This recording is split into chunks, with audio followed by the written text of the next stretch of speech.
Ngayong tumaas ang bilang ng mawalang trabaho sa Pilipinas, nag-aalala ang Trade Union Congress of the Philippines na baka lalong mahirapang humanap ng trabaho yung mga gagraduate pa lang sa kolehiyo ngayong Marso at Abril. Ano nga bang trabaho ang in-demand ngayon? Balita natin ni Victoria Tulad. Mula 2.7 million noong January 2013, tumaas sa 2.9 million ang mga Pilipinong walang trabaho ngayon base sa Labor Force Survey ng National Statistics Office. Ang unemployment po is characterized by 50% of the unemployed in the youth sector. So yan po, ages 15 to 24 half. 1/5 po dyan ay educated. Ganon.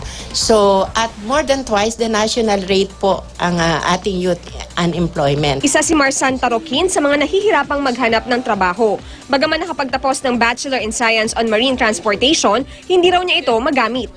Sa edad ko 32, ang hirap mag-apply. Simula alas 6, alis na ako rito. Uwi ako alas 5 na.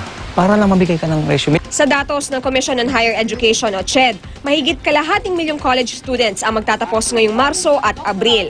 Pangamba ng Trade Union Congress of the Philippines o TUCP, marami sa kanila ang hindi makakahanap ng trabaho. Walang mga panibagong investors dahil unang-una napakataas ng halaga ng kuryente natin.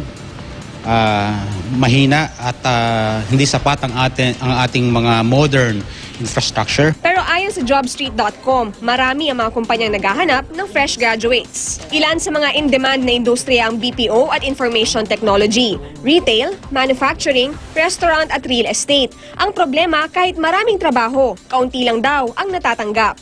For example, yung BPO, pag nag-process sila ng 100, ang makakapasa lang doon sa requirements nila mga 10. At sa 10 yun, ang mga hire lang talaga nila mga 3.